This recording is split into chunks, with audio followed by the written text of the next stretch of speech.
हम मीनू झा प्रणाम करै छी सब मिथिलावासी के। आइ हम एकटा खिलौना गाबऽ जा रहल छी। कोशिश करै छी जे अहाँ सबके नीक लागे। धन्यवाद। जय मिथिला, जय मैथिली।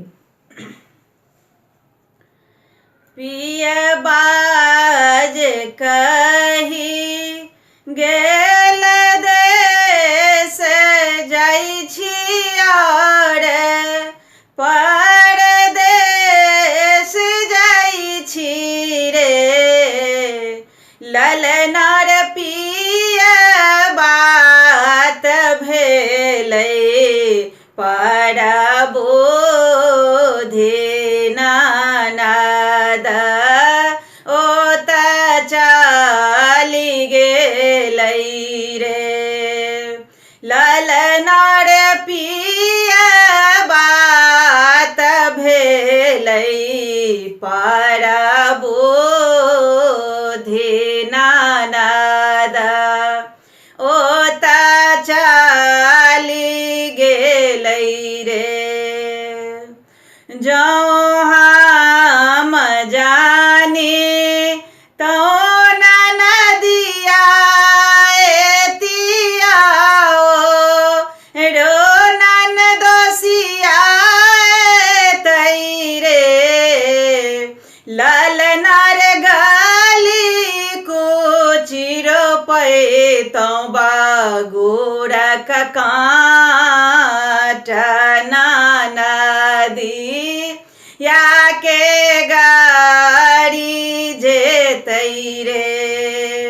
ललनार गली कुची रोपैतौं बगुरक काँट ननदिया के गाड़ी जैतै रे। जँ हम जानी तँ ननदिया एतैया ओ रो ननदोसिया एतै रे।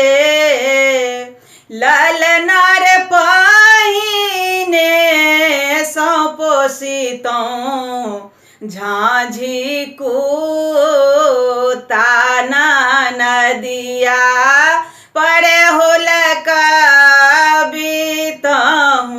रे। ललनार पहिले सँ पोसितौं झाँझी कुत्ता ननदिया पर होलकबितहुँ रे। जँ हम जानी तँ ननदिया एतैया रे ननदोसिया एतै रे। ललनार सखुआ के पेना हम बनबितौं ननदिया के टांग तोड़ितौं रे। ललनार सखुआ के पेना हम बनबितौं ननदिया के टांग तोड़ितौं रे।